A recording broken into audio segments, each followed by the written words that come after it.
10, 9, 8, 7, 6, 5, 4, 3, 2. Nah, apa yang kemudian terjadi ketika Abu Jahal menolak kata-kata tadi, tapi kemudian kata-kata itu justru kemudian dijadikan pondasi, dijadikan sebagai kaidah berpikir, dijadikan sebagai pedoman, dijadikan sebagai dasar yang mendasari kehidupan para sahabat yang kemudian mereka akhirnya menjelma betul-betul persis seperti apa yang dikatakan Nabi. Ya, dan kita kemarin sudah ceritakan bagaimana kemudian mereka akhirnya memimpin dunia setelah peristiwa penaklukan kota Mekah, setelah peristiwa perang Hunain, setelah tahun ke-8, maka tahun ke-9 itu delegasi dari 72 suku dan kabilah datang menghadap Rasulullah, ya. Bahkan yang lebih menarik, ya, ada dalam kitab Al-Bidayah wa Nihayah, kemarin saya tulis sebelumnya itu di MU, ya. Itu sampai ada utusan, ya, keturunan iblis itu datang menghadap Nabi menyatakan keislamannya, coba. Kan dahsyat sekali. Nah, itu terjadi pada tahun ke-9, gitu. Terjadi pada tahun ke-9. Nah, jadi itu tahun ke-9 adalah tahun di mana seluruh jazirah itu sudah takluk semua di tangan Rasulullah, di dalam kekuasaan Rasulullah SAW. Jadi ini persis seperti yang dikatakan Nabi. Dan itu terbukti. Ya, karena Nabi ini apa yang disampaikan kan wahyu, kan, bukan bohong. Karena itu apa yang dikatakan Nabi semua itu kemudian terwujud. Tapi kan orang nggak percaya dengan apa yang dikatakan Rasulullah. Orang nggak percaya. Nah, disitulah maka kemudian, ya, Bapak dan Ibu sekalian yang dimuliakan Allah. Maka perjalanan hidup Nabi itu dari awal itu ya perjalanan dakwah dengan visi misi yang tadi sudah digambarkan itu. Nah, karena itulah maka kitab ini kalau kita lihat, ya, itu kemudian mengurai panjang lebar nanti tentang bagaimana misi dakwah yang dilakukan oleh Rasulullah itu. Ya, urut-urutannya kita sudah bahas sebelumnya, ya, di slide-slide sebelumnya kita sudah bahas, ya. Nah, itu gambarannya, istilahnya rangkaiannya, ya. Nah, nanti di sini saya juga akan jelaskan posisi masing-masing riwayat itu nanti di mana, nanti kita akan bahas. Nah, jadi gitu, ini sebagai pengantar, ya, dari supaya nyambung dengan pembahasan-pembahasan sebelumnya, ya. Nah, jadi khawatir nanti yang lalu-lalu sudah lupa, maka sebelum menguap kita review ulang. Iya, Ustaz, penting banget itu, Ustaz. Ya, maklum, ya kan, maklum, memorinya sudah bukan Pentium. Jangan terlalu vulgar, Tat.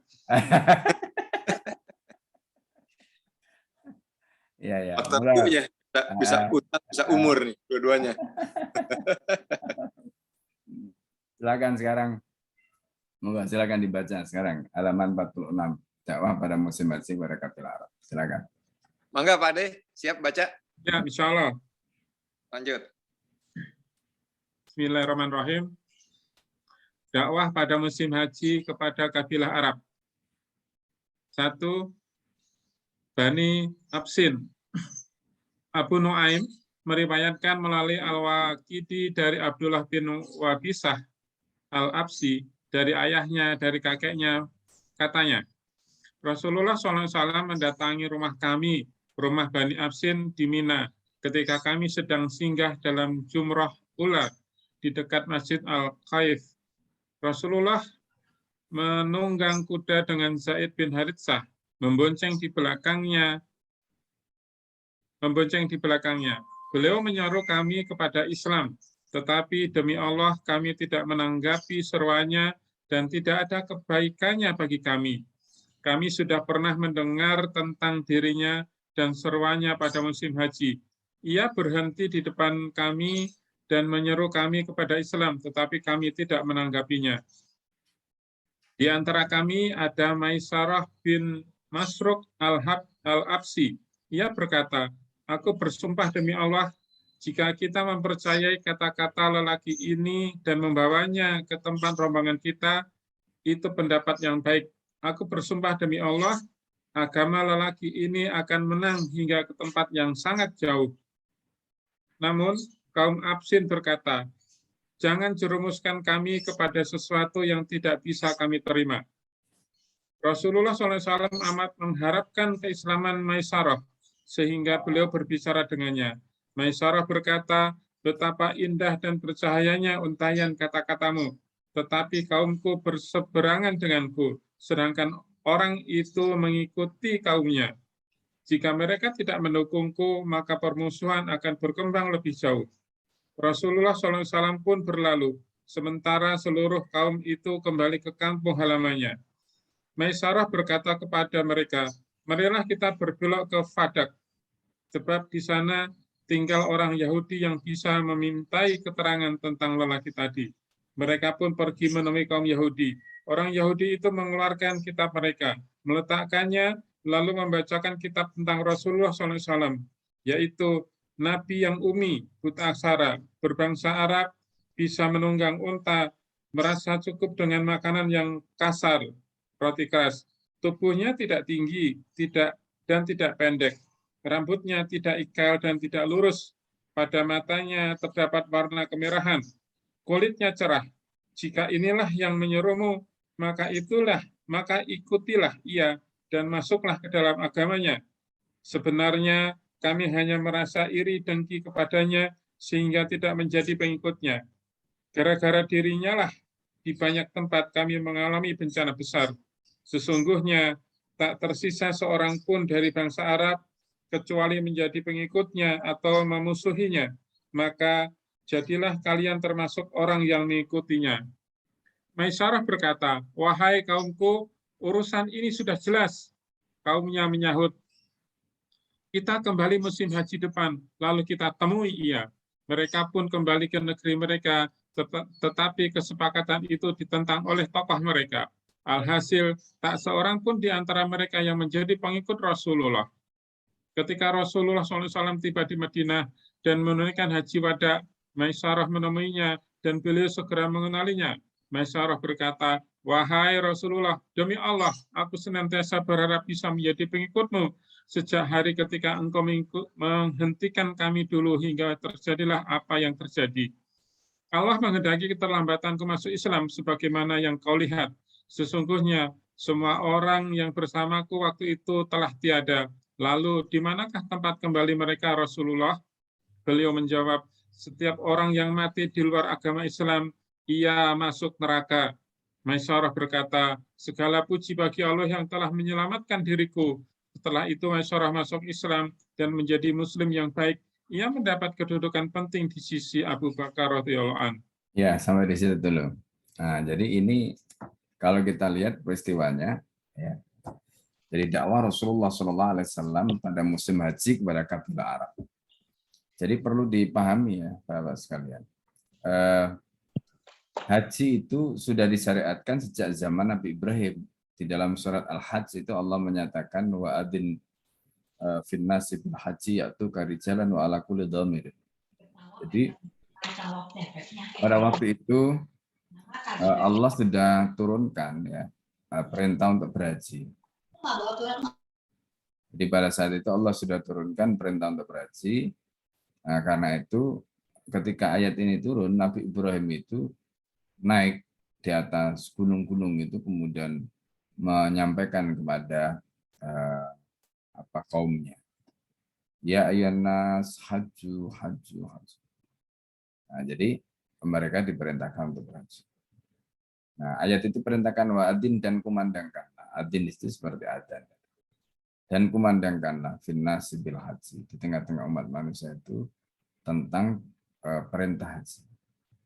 Yaitu kari jalan, maka mereka akan memenuhi panggilan dengan berjalan kaki.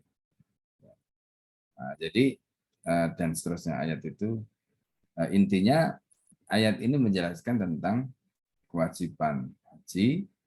Nah, sejak saat itu maka orang-orang sebelum, artinya bangsa Arab sebelum Rasulullah diutus, itu mereka sudah menjalankan ibadah haji. Mereka sudah menjalankan ibadah haji. Nah, itu yang terjadi. Makanya ketika Rasulullah SAW mendapatkan perintah dakwah di Mekah, di antara yang kemudian dijadikan sebagai didikan atau sasaran atau objek dakwahnya Nabi itu adalah orang-orang yang datang di musim haji. Musim haji itu 3 bulan ya, bulan Syawal, Dzulqa'dah sama Dzulhijjah.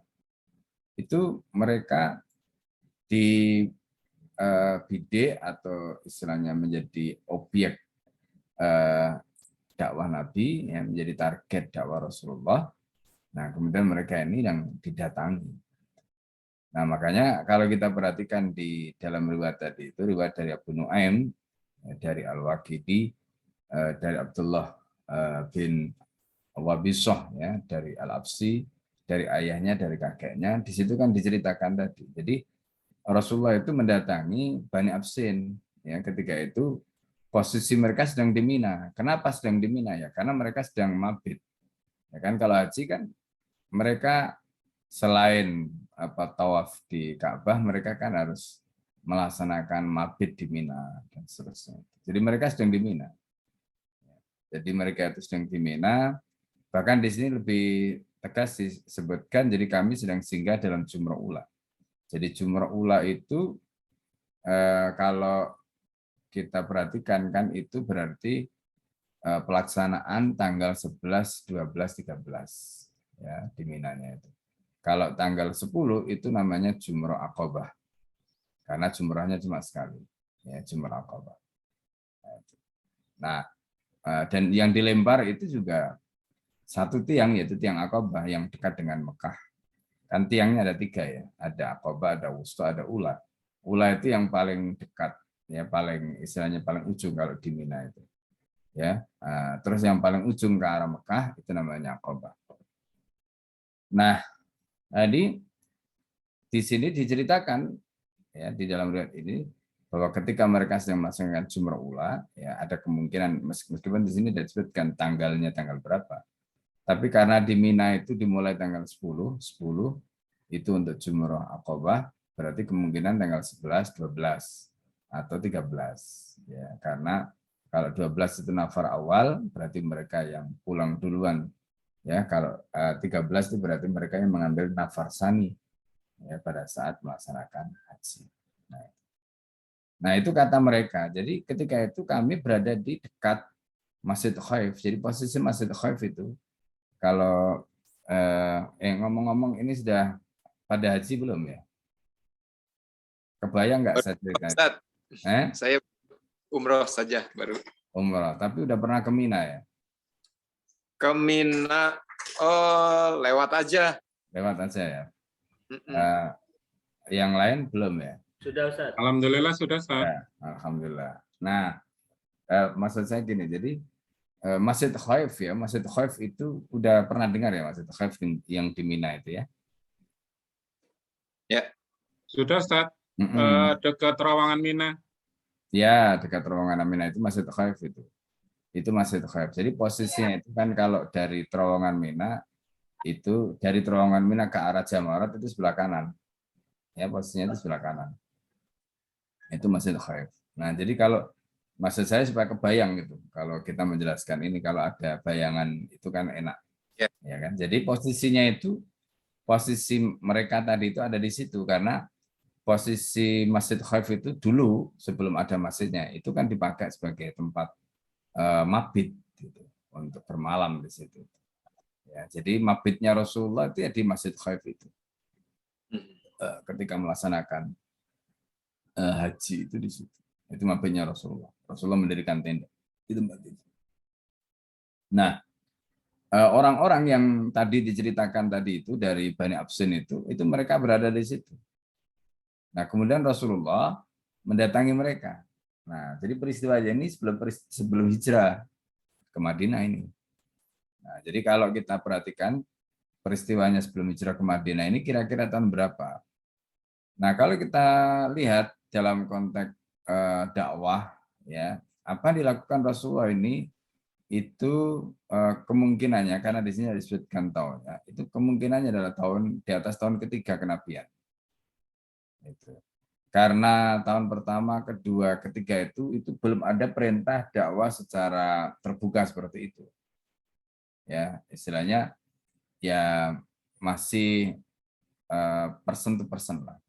Nah, tapi kalau ini kan sudah dakwah ke kabilah, dakwah ke itu sudah lebih terbuka. Ya. Nah, jadi karena itu kalau kita baca dalam riwayat sirah, jadi kemungkinan peristiwanya itu terjadi setelah tahun 3 kenabian. Ya, setelah 3 kenabian. Dan itu kalau dalam bahasa kemarin yang kita sudah bahas itu sudah masuk fase tafaul mal ummah, jadi interaksi dengan Allah. Nah, di situ disebutkan jadi Rasulullah ketika itu datang menunggang kuda dengan Zaid bin Harithah. Ya, Zaid bin Harithah itu bonceng di belakangnya karena Zaid bin Harithah ini anak angkat Nabi, ya kan. Jadi Zaid bin Harithah ini budak. Awalnya budaknya Khadijah. Orang tuanya datang mau memerdekakan Zaid, tapi Zaid menolak. Karena Zaid lebih suka menjadi budaknya Rasulullah, ya kan, daripada merdeka. Akhirnya kemudian oleh Khadijah diserahkan kepada Nabi, oleh Nabi dibebaskan, tidak hanya dibebaskan, nah ini Rasulullah itu luar biasa. Rasulullah kemudian memberikan Zaid bin Harithah itu hadiah yang berupa kedudukan sebagai anak angkat, itu kan luar biasa. Sehingga kemudian namanya dinisbatkan kepada Nabi, Zaid bin Muhammad, bukan Zaid bin Harithah. Meski kemudian nanti ini ada ayat yang membatalkan setelah nanti di Madinah ada ayat terkait dengan larangan tabani, larangan mengadopsi anak. Itu nanti di Madinah peristiwanya ya. Jadi itu yang terjadi pada kasus Zaid bin Harithah. Nah, lalu kemudian ketika Rasulullah SAW ya mendatangi mereka tadi, ya beliau menyerukan Islam seperti yang sudah lazim dilakukan. Nah, yang menarik tadi itu adalah dialognya ya. Jadi kalau kita lihat, jadi ada kisah tentang seorang ini nanti kemudian menjadi sahabat ya, Maisarah bin Masruq al-Absi ini. Ya, Maisarah bin Masruq al-Absi ini dari suku Bani Absin tadi itu. Nah, dia ini satu-satunya dari sekian orang yang datang ke Mekah tadi itu yang tertarik dan kemudian ingin menyatakan keislaman. Tapi kemudian ketika dia ngajak sukunya atau kaumnya itu, Bani Absin tadi itu, mereka semuanya menolak. Mereka semuanya menolak. Dan seperti yang tadi kita sudah sampaikan, Maisarah ya, bin Masruq ini yang sudah bisa menangkap kemana arahnya risalah Rasulullah, dakwah Rasulullah ini kemana arahnya, sudah bisa nangkap. Karena itu kan dalam pernyataannya tadi dia mengatakan, ya, betapa indah dan percayanya untayan kata-katamu. Nah, kemudian kalimat sebelumnya tadi dia mengatakan, aku bersumpah demi Allah jika kita mempercayai kata-kata laki-laki ini dan membawanya ke tempat rombongan kita, itu pendapat yang baik. Aku bersumpah demi Allah, agama laki ini akan menang hingga ke tempat yang jauh. Itu kan berarti keyakinan kan. Keyakinan yang dimiliki oleh Mas Salamah ya, bin Masruq tadi itu kepada Rasulullah, kepada risalahnya. Keyakinan yang tidak dimiliki oleh kaumnya.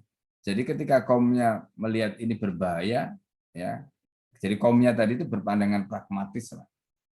Ya, nah sementara Maslam Maisarah bin Masruq tadi itu melihat jauh ke depan, ya kan, melihat jauh ke depan. Ya kayak kita lah sekarang. Kalau kita melihat hari ini itu kan Islam itu kan dikuyo-kuyo di mana-mana, dikuyo-kuyo. Bahkan jangankan di sini, di Saudi sendiri ya, kalau kita perhatikan hari ini itu juga masya Allah ya, ngenes juga kita itu ya, ulama-ulama yang lurus di penjara banyak sekali sekarang, penjara-penjara dipenuhi ulama-ulama yang lurus ya, yang ada itu ya tinggal mereka yang mengaminkan saja apa yang diinginkan oleh penguasa dengan liberalisasinya, sekularisasinya, macam-macam tadi. Nah itu yang terjadi, hampir terjadi di mana-mana, bukan hanya di Indonesia ya. Apalagi yang terbaru ya Kak, saya kemarin baca Cina itu mengembangkan ya sama seperti di Indonesia, itu investasinya ternyata dari Cina ya, di Saudi itu ya, kawasan wisata macam-macam dari Cina. Jadi memang betul-betul ini masya Allah ya, dahsyat sekali. Jadi Cina itu pengen menguasai dunia betul. termasuk di Saudi itu. Nah, seperti kita tahu, ya investasi mereka ya sama seperti Indonesia, hanya memusuhi Islam macam-macam. Ya, itu strategi politik yang dimainkan oleh Amerika dan gagal, seperti yang di Afghanistan gunakannya mereka angkat kaki. Itu sekarang dipakai oleh Cina strateginya itu.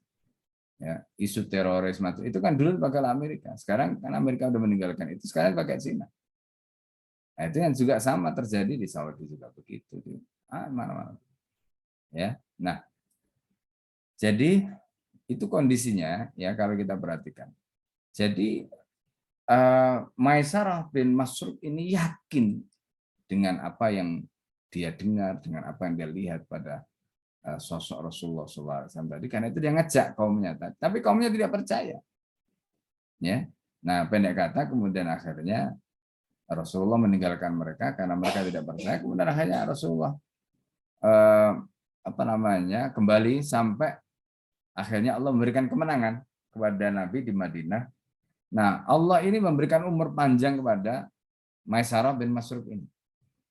Nah, orang-orang yang tadi datang yang didatangi oleh Rasulullah di Mina tadi itu oleh Maisarah bin Masruq ini karena dia berusaha untuk meyakinkan kaumnya ini, yaitu Bani Absin tadi itu. Maka diajaklah untuk menemui orang Yahudi, ya, menemui orang Yahudi di Fadak. Di Fadak itu ada tanah peninggalan Rasulullah SAW di Fadak itu miliknya orang. Jadi setelah orang Yahudi ini kalah, itu salah satu tempat yang kemudian ada tempat yang dimiliki oleh Nabi itu nanti di Fadak. Nah, pada saat di Fadak itu Maisarah bin Masruq ini ketemu dengan orang Yahudi dan diminta untuk menjelaskan tentang siapa laki-laki yang ditemui di Mekah tadi. Dan penjelasannya confirm ya, bahwa itu adalah, jadi kalau kamu ketemu dengan laki-laki seperti ini, ya maka ikutilah dia. Ya, karena dia pasti akan menang, ya, dan seterusnya. Itu. Kami kata orang Yahudi Fadak tadi itu nggak bisa mengikuti karena tadi itu ada hasad, ya kan? Hasad karena soal kepentingan agama tadi itu. Nah, jadi Bapak Ibu dan saya sekalian yang dimuliakan Allah. Nah, kalau kita kembali ke sini, akhirnya apa yang terjadi? Tetap meskipun orang Yahudi itu berhasil menjelaskan dan Maisarah bin Masruq tadi itu juga berhasil meyakinkan mereka, tapi mereka tetap menunda. Nah, ini makanya ini juga pelajaran penting ya bagi kita ya. Jadi kalau kita itu mendapatkan kebaikan jangan bilang entar. Itu ada kalimat yang menarik itu dari Ibnu Al-Qayyim Al-Jauziyah itu. Ya. Kam ja'as-sawabu yas'a ilaika. Ya. Fawaqafa bil babi. Faraddahu saufa wal'alla. Nah, ini kalimatnya Ibnu Al-Qayyim Al-Jauziyah dalam kitabnya Al-Fawaid. Kam ja'as sawabu, betapa banyak pahala itu yas'a ilaika, sedang menuju kepada kamu. Fawaqafa bil babi, kemudian pahala itu berhenti di depan pintu. Faraddahu, kemudian ya, pahala itu enggak jadi masuk. Pahala itu enggak jadi masuk ke tempat kita. Kenapa pahala itu enggak jadi masuk? Karena ditolak oleh kata saufa, entar. Jadi pelajaran yang penting dari peristiwa tadi apa?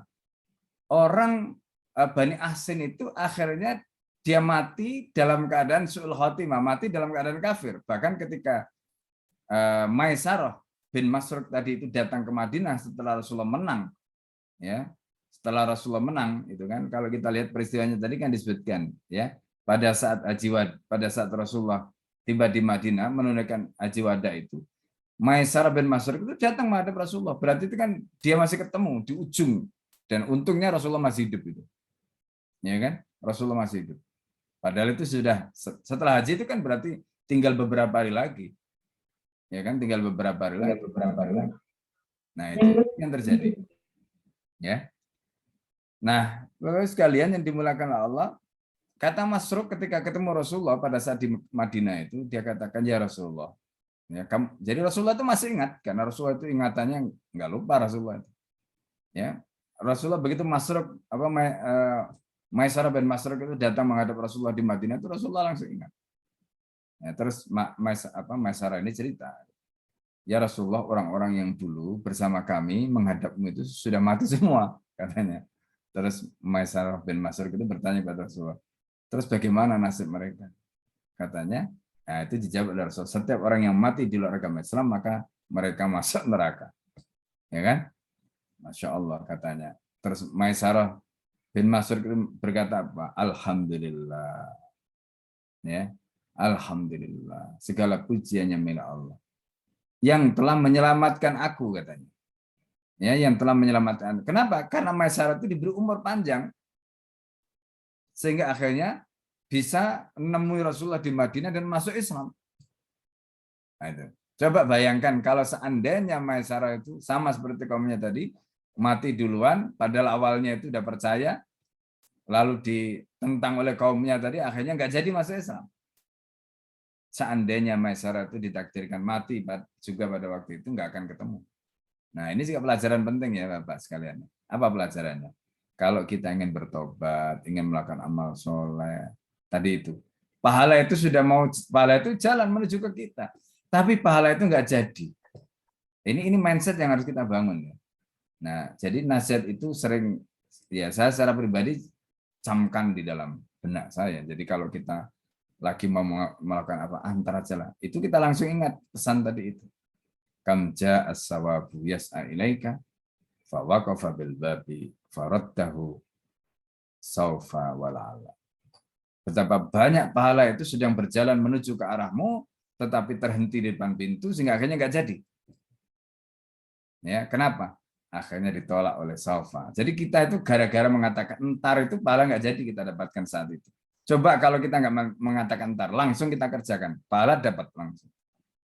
Coba kalau kita tidak mengatakan, insya Allah nanti lain kali ada kesempatan, entar aja lah.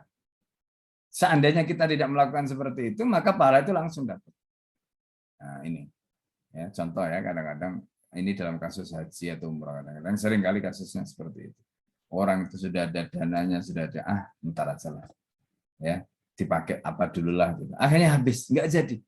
Ya, pahalanya yang asalnya sudah ibaratnya sudah di depan pintu, tinggal dibuka masuk, tapi gara-gara entar ya semoga nanti ada kesempatan lagi, akhirnya nggak jadi.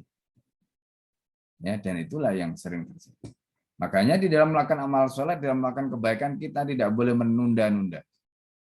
Ya, tidak boleh menunda-nunda. Begitu ada keinginan, misalnya contoh nih, begitu ada keinginan untuk baca Quran, itu langsung, jangan antara.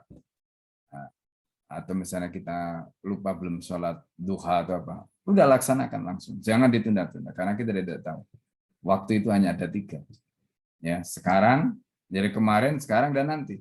Sekarang itu waktu kita ya, begitu kita pegang saat ini ya sudah jalankan karena pahala sudah menanti kita, jangan ditunda-tunda lagi.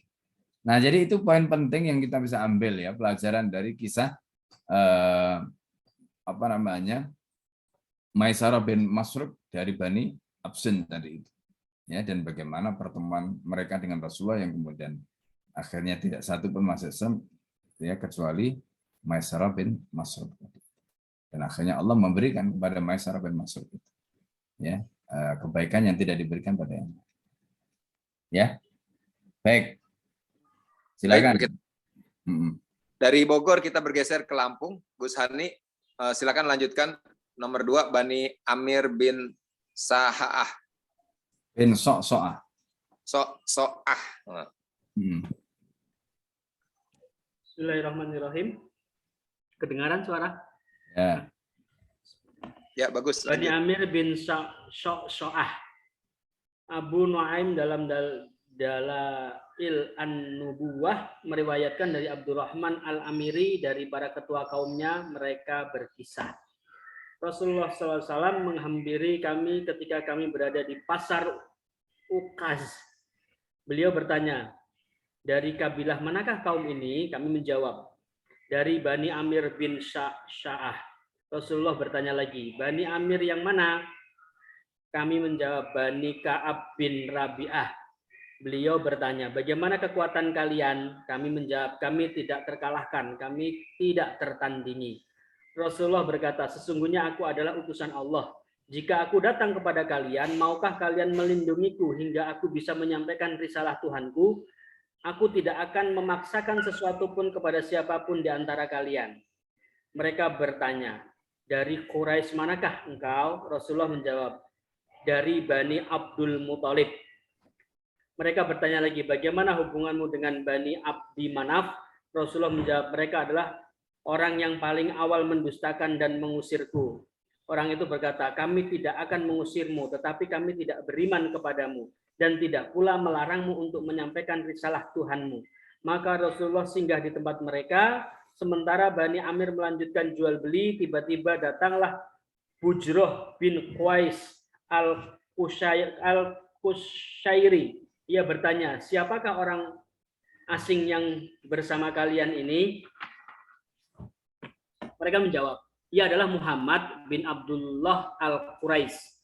Bujroh bertanya lagi, ada urusan apa antara kalian dan dirinya? Mereka menjawab, ia mengaku sebagai utusan Allah dan meminta agar kami melindungi dalam menyampaikan risalah Tuhannya. Bujroh bertanya lagi, lalu apa jawaban kalian? Mereka menjawab, kami menerimanya dengan senang hati dan lapang dada, kami akan membawanya ke tempat kami dan melindunginya seperti melindungi diri sendiri. Bujroh berkata, tidak pernah kulihat seorang pun penghuni pasar ini yang pulang membawa sesuatu yang lebih buruk daripada yang kalian bawa. Kalian akan menjadi sasaran serangan dan bangsa Arab akan bersepakat untuk menyerang kalian. Kaumnya lebih tahu tentang dirinya. Bila mereka melihat kebaikan padanya, pastilah mereka menjadi manusia paling bahagia karenanya. Kalian sengaja melindungi orang yang kurang akal. Kaumnya sendiri telah mengusir dan mendustakannya. Tetapi kalian justru melindungi dan menolongnya. Buruk sekali sikap dan keputusan yang kalian ambil. Setelah itu Bujroh berpaling kepada Rasulullah dan berkata, berdiri dan kembalilah kepada kaummu. Demi Allah, kalaulah engkau tidak sedang bersama kaumku, pasti sudah kupenggal kepalamu. Rasulullah SAW berbangkit lalu mendekati untanya dan menungganginya. Si keji Bujroh merabai pelir si unta sehingga binatangnya terkejut dan menghempaskan Rasulullah dari punggungnya. Waktu itu di tempat Bani Amir ada Dubaah bin Amir bin Qut, salah satu perempuan yang telah masuk Islam mengikuti Rasulullah di Mekah. Ia kebetulan sedang mengunjungi saudara sepupunya. Dubaah berkata, wahai Bani Amir, tidak ada lagi Amir bagiku. Bagaimana bisa Rasulullah diperlakukan seperti itu di hadapan kalian tanpa seorang pun dari kalian mencegahnya? Maka berdirilah 3 saudara sepupu Dubaah menghampiri Bujroh yang dibantu oleh 2 orang. Masing-masing dari mereka memukul 1 orang dan membantingnya ke tanah, lalu duduk di atas dada dan menghajar wajahnya. Sementara itu Rasulullah SAW berdoa, ya Allah, berkahilah mereka yang membelaku dan laknatilah mereka yang memusuhiku. Perawi mengatakan 3 orang membela Rasulullah itu kemudian masuk Islam dan belakangan gugur sebagai syuhada, sedangkan 3 orang yang memusuhi beliau mati secara terlaknat. Ya. Nah, ini kisah kisah dakwah Rasulullah kepada Bani Amir bin Sa'sa'. Nah, seperti tadi kita sudah sampaikan, peristiwa dakwanya Rasulullah kepada Bani Amir bin Sa'sa' ini juga sebenarnya peristiwa yang terjadi setelah tahun ketiga kenabian. Ya, jadi ketika itu Rasulullah SAW sudah melakukan dakwah secara terbuka, ya, karena perintah Allah di dalam surat Al-Hijr, fastaqim bima tu'mar wa'rid 'anil musyrikin.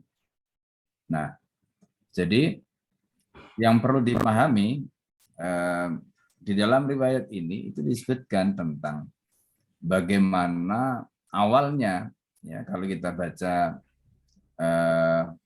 Pasar Ukat, ya, ini tadi di Pasar Ukat. Pasar Ukat itu posisinya ada di luar Mekah sebenarnya. Jadi tidak di dalam Mekah. Jadi kalau kita mau menuju ke Taif, ya, di Mekah itu kalau kita mau menuju ke Taif, jadi jarak dari Mekah ke Taif itu kira-kira 70-an kilo lah, itu kira-kira itu perkiraannya. Itu kalau lewat jalur puncak. Nah, kalau lewat jalur tol itu lebih jauh karena dia mutar, tapi lebih cepat karena jalannya lewat jalan tol. Nah, itu jalur sil namanya. Nah, kalau kita lewat jalur sil itu nanti dari Mekah itu kita keluar. Nah, di situ ada ada daerah namanya Ukat. Nah, dulu di situ tuh pasar Ukat itu. Berarti posisinya tidak berada di dalam Mekah, tapi di luar. Ya, nah, pasar Ukat ini dulu adalah pasar tempat ya orang-orang jahiliyah. Jadi mereka itu melakukan transaksi, termasuk juga kalau mereka itu ada semacam ya apa namanya kontestasi gitu ya, lomba apa namanya pemilihan siapa yang syairnya paling top, paling hebat. Nah, disitulah apa namanya mereka melakukan. Termasuk kalau ada gulat ya di situ itu ya kayak zaman dulu lah kita kecil-kecil itu kan pasar tradisional itu ya ada orang apa namanya akrobat, ada orang ini, ada orang itu, nah, kayak gitu. Itu pasar Ukat dulu tuh, ya pasar Ukat itu. Nah, jadi Bani Amir bin Sa'sa'a ini datang ke sana untuk melakukan apa namanya transaksi ya. Lalu kemudian Rasulullah di tempat itu karena itu tempat ngumpulnya orang. Maka Rasulullah kemudian mendatangi mereka. Tadi di dalam dialognya kita sudah dengarkan, ya. Jadi dalam dialognya itu sudah kita dengarkan ya. Nah, kenapa Rasulullah bertanya kekuatan? Jadi kan di situ disebutkan siapa kalian dari kabilah mana? Kemudian di situ dijawab dari Bani Amir bin Sa'sa'a. Amir yang mana? Kata Rasulullah. Kemudian mereka mengatakan Bani Ka'ab bin Rabi'ah. Jadi itu jawaban mereka. Kemudian pertanyaan Rasulullah berlanjut, bagaimana kekuatan kalian? Kenapa Rasulullah bertanya kekuatan kalian? Karena Rasulullah posisinya sedang mencari dukungan untuk menguatkan dakwah Nabi. Dan peristiwa ini, jadi dialog ini semakin menguatkan bahwa memang peristiwa ini terjadi setelah tahun ketiga kenabian. Karena setelah tahun ketiga kenabian itu ujian yang dihadapi Rasulullah di dalam dakwah itu luar biasa beratnya. Ya, apalagi kemudian pada tahun ke-10 setelah Rasulullah ditinggal wafat oleh Khadijah binti Khuwailid ya, Sayyidah Khadijah binti Khuwailid dan pamannya Abu Thalib. Nah, itu semakin berat dakwah Rasulullah. Nah, apa yang terjadi ketika itu? Jadi ketika Rasulullah bertanya seperti itu kepada mereka, jawaban mereka kami tidak terkalahkan. Ya, kami tidak tertanding. Artinya mereka itu sebenarnya punya kekuatan. Dan ini yang sebenarnya dibutuhkan Rasulullah. Ini yang tadi kita sudah sampaikan ya, di awal ya. Jadi itu yang kita sampaikan di awal tadi.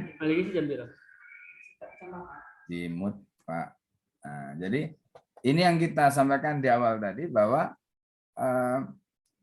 intinya dakwah Nabi itu bukan hanya sekedar menyampaikan Islam. Tapi juga Nabi itu punya misi untuk membangun peradaban, memimpin umat ya. Ada kekuasaan yang akan digunakan untuk menjalankan visi misinya tadi. Makanya Rasulullah mencari kekuasaan. Rasulullah bertanya kepada Bani Amir bin Sa'sa'a tadi, bagaimana dengan kekuatan kalian? Itu arahnya ke sana. Ya, jadi dialog ini arahnya ke sana. Tapi yang terjadi kemudian apa? Yang terjadi kemudian Rasulullah itu kemudian mengatakan sesungguhnya aku adalah utusan Allah. Ya. Jika aku datang pada kalian, maukah kalian melindungi aku hingga aku bisa menyampaikan risalah Tuhanku? Kemudian aku tidak akan memaksa sesuatu pun kepada siapapun di antara kalian. Mereka mengatakan, ya. Kemudian mereka bertanya, dari mana kamu? Dari Quraisy, ya kan? Rasulullah kemudian menjawab dari Bani Abdul Muthalib. Terus bagaimana hubungannya dengan Abdi Manaf misalnya? Kemudian Rasulullah cerita seperti yang tadi kita sudah dengarkan. Jadi mereka adalah orang yang paling awal mendustakan aku, ya, dan mengusirku. Nah, dialog antara Rasulullah dengan mereka sampai di situ, sampai kemudian akhirnya datang orang yang bernama Bujrah bin Qais al-Qushairi. Bujrah bin Qais al-Qushairi. Nah, orang inilah yang kemudian melakukan tindakan kasar. Ya. Jadi ketika orang ini tahu bahwa orang asing, yang disebut orang asing ini adalah Rasulullah, bersama Bani Amir bin Sa'sa'a tadi, lalu kemudian dia tahu kalau ini adalah Nabi Muhammad SAW, apa yang dilakukan oleh Bujrah kepada mereka? Bujrah langsung mengatakan, ya, bahwa tidak ada perkara yang paling buruk yang kalian akan bawa kepada kaum kalian kecuali ini. Ya, nah, kalimat yang tadi disebutkan Ya, itu penting itu untuk kita berikan catatan.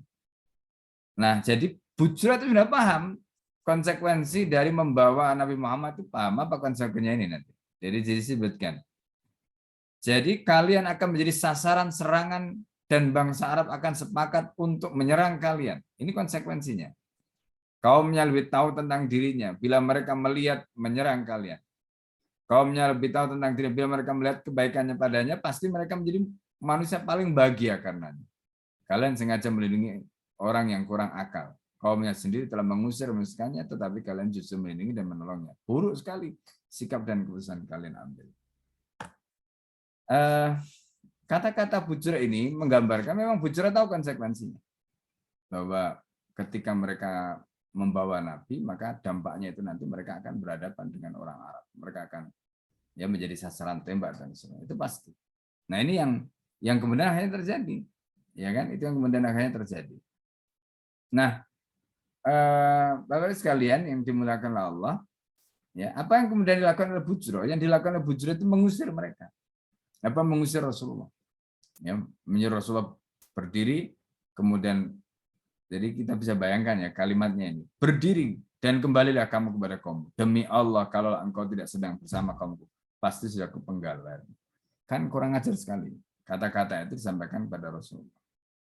Makanya nanti ya, nah Rasulullah posisinya dalam hal ini dalam posisi lemah. Nah itulah yang nanti menjadi alasan Al-Qadhi Iyad di dalam kitabnya Syifa bi Ta'rifi Hukul Mustafa. Nah, jadi Bapak Ibu sekalian yang dimuliakan Allah, kita kan sering ya akhir-akhir ini mendengar, wong Rasulullah aja dihina, ini diem saja kok. Rasulullah nggak membalas. Ya kan? Kenapa kita marah-marah kalau Rasulullah dihina? Rasulullah aja dihina. Itu buktinya. Nah, termasuk diantaranya ini riwayat-riwayat begini. Ini kan Rasulullah dibegitukan, tapi Rasulullah nggak. Nah, di dalam kitab Asy-Syifa bi Ta'rifi Hukul Mustafa itu Qadhi Iyad itu menjelaskan kenapa Rasulullah bersikap seperti itu. Tapi ketika di Madinah Rasulullah tidak bersikap seperti itu. Maka itu karena ketika Rasulullah menyikapi penghinaan mereka itu posisi Rasulullah dalam posisi lemah, ya, sehingga Rasulullah bersikap hilm, ya, menahan marah, memaafkan mereka, tidak membalas. Itu yang dimiliki oleh Rasulullah pada saat di Mekah. Jadi Rasulullah nggak balas. Ya. Nah, tapi ketika di Madinah nanti ada kalimat lain itu. Kalimat Rasulullah jauh lebih keras. Ya, misalnya suatu ketika ada ini cerita sekedar gambaran aja.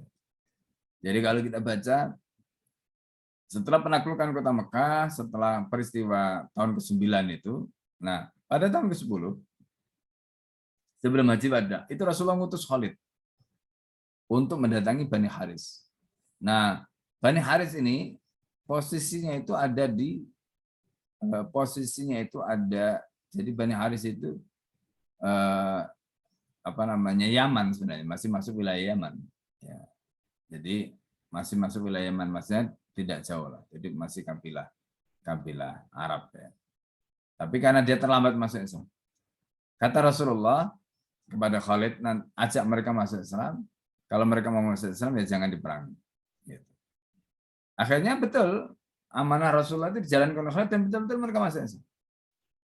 Ya. Sampai kemudian akhirnya Khalid kembali membuat laporan kepada Nabi, terus Rasulullah membalas laporannya itu. Khalid itu membawa mereka ke Madinah. Nah, pada saat di Madinah itu ada dialog antara Nabi dengan mereka. Nah, mereka itu ditanya oleh Nabi tentang sesuatu itu, mereka nggak jawab. Rasulullah marah. Ya, kata Nabi, kalau seandainya aku tidak dapat laporan dari Khalid bahwa kalian telah masuk Islam, sudah kupenggal, kepala kalian tidak putus dan ada di bawah kaki-kaki kalian. Itu kalimat Nabi itu pada saat di Madinah itu. Kalau kita bandingkan dengan kalimatnya siapa tadi itu, Bujroh tadi kan hampir mirip-mirip ya kan, ya sama-sama kasar lah istilahnya gitu. Nah pertanyaannya ini yang sering kadang-kadang orang itu, Rasulullah itu nggak pernah marah, Rasulullah itu kata-katanya nggak pernah kasar. Nanti dulu.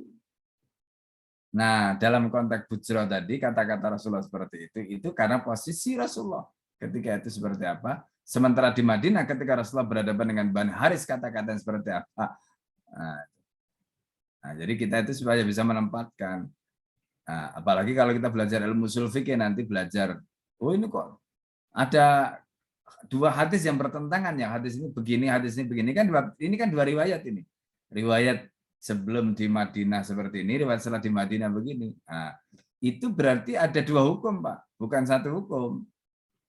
Ya, hukum ketika di Mekah itu seperti ini, hukum ketika di Madinah begini, jadi nggak kontradiksi. Nanti kalau nggak begitu kontradiksi hadisnya. Ya kan? Karena yang satu bilang begini, yang satu bilang begini. Nah, itu cara menjelaskan, cara memahami. Nah, jadi ini gambarannya. Nah, peristiwa terkait dengan bujra tadi apa yang kemudian terjadi? Ya, di situ diceritakan ada seorang wanita ya yang tadi disebutkan. Wanita itu adalah Duba'ah ya. Nah, jadi ada wanita namanya Duba'ah binti Amir bin Qard. Jadi Duba'ah binti Amir bin Qard ini kebetulan ketika itu ada di situ. Sedang di pasar Uqad itu. Dan dia kebetulan sudah masuk Islam. Lalu kemudian dia tahu yang mencelakai Rasulullah ya. Bujrah tadi itu adalah dari Amir bin Sa'sa'ah. Maka kemudian dia mengatakan, ya kata dia, wahai Bani Amir, tidak ada lagi Amir bagiku. Bani Amir, tidak ada lagi Amir bagiku. Itu kan satu penghinaan. Tidak ada lagi Amir bagiku. Karena ini Bani Amir, berarti kan keturunan dari Amir yang terkenal hebat itu. Nggak ada lagi Amir bagiku. Kira-kira gitu. Ya kan? Ya kayak misalnya sekarang misalnya orang bilang, apa itu Soekarno itu. Misalnya gitu kan. Nah, itu orang kan bisa kan gitu. Nah, kayak begitu kira-kira. Itu untuk membangkitkan emosi tadi. Nah, kalimat dari Dubabah binti Amir bin Qard tadi itu membangkitkan emosi mereka. Lalu kemudian akhirnya terjadilah ya orang di sekitar Dubabah tadi itu kemudian akhirnya membantu.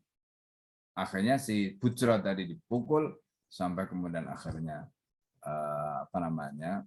posisinya itu betul-betul Rasulullah terselamatkan karena kan kurang ajarnya tadi itu Rasulullah sedang naik ontanya dijahili gitu loh. Sehingga akhirnya ontanya itu kaget, terkejut, lalu kemudian Rasulullah terpelanting dari punggung onta itu jatuh. Kurang ajar sekali. Jadi bukan hanya mengusir Rasulullah, tapi ini sudah jahili Nabi sampai Nabi itu jatuh dari atas onta. Ya, kalau posisinya mungkin sedang sadar sih nggak apa-apa. Ini nggak sadar, ya. Ontanya juga dalam posisi begitu. Nah, itu yang kemudian membuat Dubabah tadi itu marah, ya karena dia sudah masuk Islam dan dia melihat junjungannya diperlakukan begitu rupa. Nah, maka kemudian ditolonglah Rasulullah, ya dan kemudian Rasulullah mendoakan ya dalam doanya tadi Allahumma barik ya lahum ya Allah berkailah mereka yang menolongku wal anhum dan laknatlah mereka yang memusuhiku. Maka orang yang didoakan Rasulullah mendapatkan barokah tadi itu akhirnya masuk Islam. Ya, akhirnya masuk Islam dan mereka menjadi syuhada. Sementara mereka yang dilaknat oleh Rasulullah tadi itu akhirnya mati dalam keadaan betul-betul mal'un, terlaknat. Nah, itu yang terjadi. Nah, jadi peristiwa ini kita bisa mengambil pelajaran. Ya, bisa mengambil pelajaran. Tadi itu diantaranya kapan Rasulullah menunjukkan sikap istilahnya itu khilm, ya menahan marahnya tidak. Tapi kapan Rasulullah menunjukkan sikap tegas pada saat di Madinah. Ya, nah itu seperti yang tadi sudah kita sampaikan, yang disampaikan Qadiyah di dalam kitabnya Syifa bi Ta'rifi Hukukul Mustafa tadi. Nah, kemudian pelajaran lain yang kedua yang bisa kita ambil adalah ya permusuhan terhadap Nabi itu nggak akan pernah mendatangkan kebaikan. Ya, justru yang terjadi adalah laknat. Makanya siapapun, termasuk kalau ada orang Islam ya kayak Ade Armando, kayak siapa itu ya geng-gengnya itu yang sikapnya kurang ajar kepada Rasulullah, itu lihat aja nanti akhir hidupnya, ya kan? Nah, jadi mereka ini orang-orang yang mendapatkan doa laknat dari Rasulullah SAW. Nah, jadi makanya hati-hati. Ya, jadi kita jangan sampai di dalam kitab kalau Bapak Ibu pengen ya mendalami bagaimana kita mestinya bersikap kepada Nabi. Baca kitab Asy-Syifa bi Ta'rifi Huquqil Mustafa, itu pembahasan paling lengkap ya, membahas tentang hal-hal seperti itu. Termasuk ya, ini ada satu kisah yang menarik ya. Sahabat Umar saja itu nggak berani loh memberi nama anaknya itu Muhammad, itu nggak berani. Sampai begitu. Kenapa? Sahabat Umar itu nggak berani memberi nama anaknya itu Muhammad. Sebab kalau nanti nama anaknya itu Muhammad, terus nanti Muhammad itu tidak sesuai dengan ekspektasi, misalnya Muhammad itu nakal misalnya gitu ya, itu kan ketika dia marah Muhammad tadi itu kan secara tidak langsung itu seperti melecehkan Nabi. Nah, beliau tidak mau ngasih nama, sampai begitu sahabat itu. Gitu.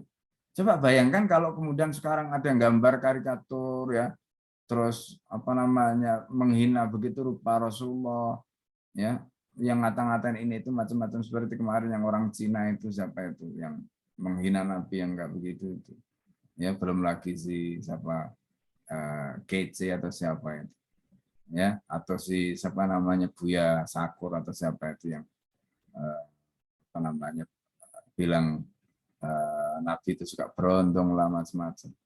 Itu kata-kata yang tidak pantas, kata-kata yang tidak pantas ya. Makanya di dalam kitab Asy-Syifa bi Ta'rifil Mustafa itu disebutkan di situ.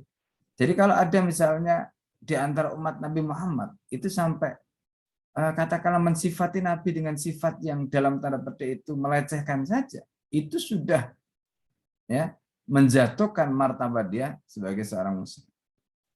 Ya, bahkan itu bisa menjadi tanda-tanda, ya kan, tanda-tanda keluarnya dia. Ya. Tanda-tanda keluarnya dia dari Islam, sampai begitu ulama. Ya. Makanya hati-hati ya. Jadi ini pelajaran penting ya, yang bisa kita ambil dari apa namanya ibrah tadi itu. Makanya jangan sekali-kali kita itu misalnya menyebut ya istri Nabi ya seperti yang dilakukan orang Syiah, atau misalnya menyamakan Rasulullah dengan hal-hal yang kemudian itu bernada ejekan gitu. Itu naudzubillah, jangan sampai ya. Jadi makanya Rasulullah itu harus betul-betul kita agungkan ya, takdim kita di dalam hati kita ya. Sampai para sahabat itu ketika mereka di majelis Rasulullah, mereka tidak berani mengangkat kepala mereka saking hormatnya mereka kepada Rasulullah, ya kan. Mereka nggak berani suara mereka, meninggikan suara mereka di depan Nabi. Itu mereka, para sahabat. Umar yang garangnya kayak begitu itu, di majelis Nabi nggak menundukkan kepala. Ya, satu-satunya yang berani mengangkat kepala dan Abu Bakar As-Siddiq. Nah ini. Jadi ini gambaran tentang bagaimana kemuliaan Rasulullah dan bagaimana kita menyikapi ya kemuliaan Rasulullah SAW. Ya, baik, sampai di sini. Silakan. Ada yang mau apa namanya tanya atau diskusi, silakan dulu daripada nanti lupa kalau ada yang mau ditanyakan. Ustadz mau bertanya, Ustadz. Oh, Silakan langsung. Bagi yang akan untuk menulis di kolom chat ya. Mangga langsung. Kenaan dengan Maisarah itu antara jeda antara waktu sehingga teman-temannya sudah pada meninggal itu berapa tahun untuk ketemu Rasulullah? Ya, kalau kita lihat peristiwanya, ya sebentar saya hitung dulu ya. Jadi kalau peristiwa kalau tadi itu dalam konteks itu kan terkait dengan kalau peristiwa Bani Absin tadi itu, jadi katakanlah hijrah di Madinah itu kan 10 tahun ya, tadi tahun ke-10 kan. Kalau peristiwa itu terjadi di tahun ketiga, itu kurang lebih sekitar 13 tahun. Kok 13 tahun? 7. Sebentar. Di Makkah itu 13 tahun. Tahunan berarti Ustaz. Ya, kira-kira 20-an tahun. Ya, kira-kira 20 tahun baru ketemu Rasul. Karena di Mekah itu 13 tahun, nah peristiwa dakwah dilakukan secara terbuka itu tahun ketiga. Berarti kan kalau itu ketemu, anggaplah ketemu tahun ketiga, berarti kan masih ada 10 tahun di Mekah saja. Sementara Rasulullah tadi diceritakan di dalam kasus tadi itu tahun Haji wada. ke-10. Ya, 10 itu udah tahun terakhir menjelang wafatnya Nabi, karena Rasulullah wafat tahun ke-11 setelah pulang haji wada itu. Ya, awal tahun ke-11. Ya, jadi kalau kita lihat dalam kasus tadi itu berarti ya kurang lebih sekitar 20-an tahun. Ya, Chef. Luar biasa ya, karena nggak ditulis aja, jadi kalau ditulis harus dihitung ya berarti Ustaz ya. Ya, jadi makanya ya wajar ya. Kemudian ada yang sudah mati ya tadi itu. Ya untung saja Maisarah ya, bin Masruk tadi itu masih diberikan umur panjang ya kan. Ya. Ini tadi ada yang ya, sebentar, ada yang tanya kitab tadi ya. Kitab karya Al-Qadiyat ya, judulnya itu adalah Asy-Syifa bi Ta'rifi Huquqil Mustafa. Itu judul kitabnya. Asy-Syifa bi Ta'rifi Huquqil Mustafa. Saya tidak tahu terjemahannya di bahasa Indonesia apa, tapi insya Allah sudah ada terjemahannya. Nanti bisa dicari di Shopee atau di Tokopedia atau apalah. Coba aja tanya di search nanti. Silakan Pak Ade. Berarti syariat haji itu yang dilaksanakan sampai dengan datangnya kenabian Rasulullah SAW itu masih sama sebagaimana dilaksanakan masih sama sebagaimana dulu Nabiullah Ibrahim itu melaksanakan. Karena tadi disebutkan bahwa para jamaah haji itu pun juga melempar jumroh, seperti itu, Ustaz? Iya. Ya, sama. Cuma kalau kita ya istilahnya finalnya itu kan setelah Rasulullah haji kan. Maka Rasulullah mengatakan khudu'an di manasikakum. Dan Rasulullah itu kan haji kan di penghujung. Bukan di awal kan. Nah, sementara sebelum Rasulullah haji itu kan sudah banyak sahabat-sahabat yang haji. Ya, jadi sudah banyak sahabat-sahabat yang haji. Karena itu kalau muncul pertanyaan lah, terus kalau ngikuti hajinya Nabi, padahal hajinya Nabi kan terakhir. Berarti mereka sebelum ini melaksanakan hajinya bagaimana? Ya, mereka intinya syariat sebelumnya tadi itu kan masih ada. Ya, berarti itu yang dipraktekkan sebelum kemudian nanti dijelaskan detailnya, dipraktekkan pada saat Nabi melaksanakan ibadah haji. Itu kemungkinan satu begitu. Kemudian yang kedua, Rasulullah SAW itu sudah melaksanakan umroh dulu. Ya kan sebelum haji itu kan Rasulullah itu kan hajinya cuma sekali, umrohnya 4 kali, Pak. Jadi umroh yang pertama dilakukan Rasulullah itu tahun ke-6 yang disebut dengan umroh Hudaybiyah. Kemudian umroh yang kedua itu tahun ke-8 pada saat peristiwa Perang Hunain. Ya. Umroh yang kedua itu tahun ke-7 yang disebut umroh qadha. Umroh pertama tahun ke-6 tadi itu gagal, ya nggak jadi, kemudian balik, ya. Kemudian umroh kedua itu pada saat umroh qadha tahun ke-7, umroh ketiga itu pada saat setelah Fathu Mekah, perang Hunain, setelah perang Hunain itu umroh. Ada mengatakan itu Ramadan, ada mengatakan Syawal. Ya, tapi kalau kita lihat peristiwanya setelah perang Hunain ya yang lebih kuat yaitu pada saat bulan Syawal. Nah, terus yang keempat adalah umrah pada saat haji wada. Jadi 4 kali Rasul umrah. Ya. Nah, umrah itu kan haji kecil, jadi kecuali beberapa saja yang istilahnya dalam rukun haji itu yang tidak ada di situ. Ya. Nah, jadi kalau misalnya para sahabat itu belajar dari umrohnya Nabi ya bisa saja sebagai haji kecil tadi. Tapi kalau bicara dalam riwayat Jabir itu kan terkait dengan riwayat lengkapnya ibadah haji. Itu ya adanya itu setelah tahun ke-10. Ya karena Rasulullah umroh dan haji lengkap itu tahun ke-10. Nah, berarti kalau begitu sebelum itu pakai apa? Ya, itu sudah menjadi tadi itu apa namanya syariat yang turun-temurun zaman Nabi Ibrahim alaihissalam. Nah, kalau itu sudah menjadi syariat turun-temurun, selama belum ada revisi ya pakai itu, gitu, Pak. Baik, silakan bagi yang lain untuk dikasih kesempatan untuk bertanya, atau yang ahwat silakan menuliskan di kolom chat. Kalau tidak ada yang bertanya, kita lanjut ke berikutnya di poin 3, yaitu Bani Bakar bin Wa'il. Maaf.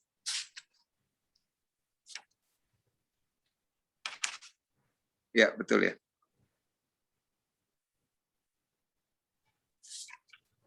Ya, yang insya Allah akan dibacakan oleh sahabat kita dari Jakarta, Dr. Andri. Baik. Bismillahirrahmanirrahim. 3. Bani Bakar bin Wa'il. Al-Hafiz Abu Nuaim meriwayatkan dari Abbas. Ia menceritakan, Rasulullah SAW bersabda kepadaku, aku tidak melihat adanya perlindungan untukku darimu maupun dari saudaramu. Maka maukah engkau keluar bersamaku ke pasar besok? Sampai kita merasa tenang di perkemahan kabilah itu. Tempat itu dulu merupakan tempat berkumpulnya orang Arab. Aku menjawab, ini adalah perkemahan Bani Kindah dan kelompoknya. Mereka adalah manusia paling mulia dari Yaman yang pernah berkunjung ke Baitullah. Ini adalah perkemahan Bani Bakar bin Wa'il. Yang ini adalah perkemahan Bani Amr bin Sya'ah. Maka pilihlah sesuai dengan keinginanmu. Rasulullah mengawali dari Bani Kindah. Beliau mendatangi mereka dan bertanya, dari manakah kaum ini? Mereka menjawab, dari Yaman. Beliau bertanya lagi, Yaman yang mana? Mereka menjawab, Kindah. Beliau bertanya lagi, Kindah yang mana? Mereka menjawab, Bani Amr bin Muawiyah. Rasulullah bertanya lagi, maukah kalian menuju kebaikan? Mereka balik bertanya, apa maksudmu? Beliau menjawab, hendaklah kalian bersaksi bahwa tiada Tuhan selain Allah. Hendaklah kalian mendirikan sholat dan beriman kepada apa yang datang dari sisi Allah. Abdullah bin Al-Ajlah menceritakan perkataan ayahnya bahwa menurut para tertua kaumnya, Bani Kindah bertanya kepada Rasulullah, kalau engkau menang, akankah kau berikan kepada kami kekuasaan itu sepeninggalmu? Rasulullah SAW menjawab, sesungguhnya kekuasaan adalah milik Allah yang Dia berikan kepada siapa yang dikehendakinya. Mereka berkata, kami tidak memerlukan apa yang kau bawa.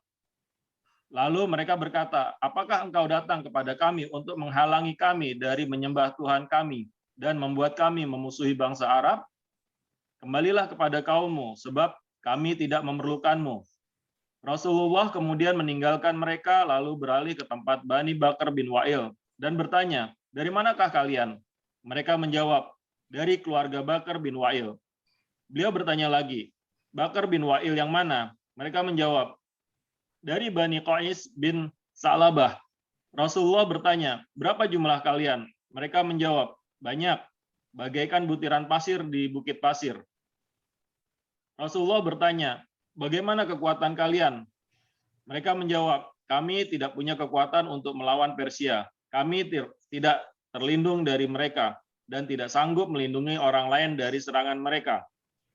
Rasulullah bertanya, seandainya Allah membiarkan kalian tetap hidup sehingga bisa menempati rumah mereka, orang Persia, menikahi perempuan mereka, dan memperbudak anak mereka, maukah kalian berjanji untuk bertasbih kepada Allah sebanyak 33 kali, bertahmid 33 kali, dan bertakbir 34 kali? Mereka bertanya, tetapi siapakah engkau? Rasulullah menjawab, aku adalah utusan Allah. Lalu beliau pergi. Setelah Rasulullah pergi, seorang dari Bani Qalb menceritakan pamannya yang bernama Abu Lahab selalu mengikutinya dan berkata kepada orang banyak, jangan hiraukan kata-katanya. Abu Lahab kebetulan lewat di situ sehingga mereka bertanya, apakah engkau mengenal lelaki itu? Abu Lahab menjawab, ya, ia adalah keluarga kami. Apa yang ingin kalian ketahui tentang dirinya? Mereka pun menceritakan tentang ajakan Rasulullah SAW yang menambahkan, ia mengaku darinya adalah utusan Allah. Abu Jahal berkata, tidak, jangan hiraukan kata-katanya, sebab ia adalah orang gila yang berbicara meracau. Mereka menjawab, kami telah menyangka demikian ketika ia berbicara tentang Persia. Demikian tertera dalam Al-Bidayah. Dalam kitab Ad-Dalail, Abu Nu'aim meriwayatkan dari Ibnu Abbas dari Ali bin Abi Thalib radhiyallahu anhu, ia menceritakan ketika Allah memerintahkan Nabi SAW untuk menawarkan diri kepada kabilah Arab supaya dilindungi, beliau pergi bersamaku dan Abu Bakar menuju Mina sampai kami tiba di salah satu majelis orang Arab. Abu Bakar melangkah maju dan mengucapkan salam. Abu Bakar adalah orang yang pemberani dan ahli tentang nasab. Abu Bakar bertanya, dari mana keturunan? Siapakah kalian? Mereka menjawab, dari Bani Robi'ah. Abu Bakar bertanya lagi, Bani Robi'ah yang mana? Lalu Ali berkisah panjang lebar. Di antaranya ia berkata, selanjutnya kami duduk di sebuah majelis yang diliputi ketenangan dan kewibawaan. Di sana ada sejumlah syekh yang berpengaruh dan berkedudukan. Abu Bakar melangkah maju dan mengucapkan salam. Ali berkomentar, Abu Bakar adalah orang yang selalu terdepan dalam kebaikan. Abu Bakar bertanya kepada mereka, dari keluarga manakah kalian berasal? Mereka menjawab, kami dari Bani Saiban bin Talabah.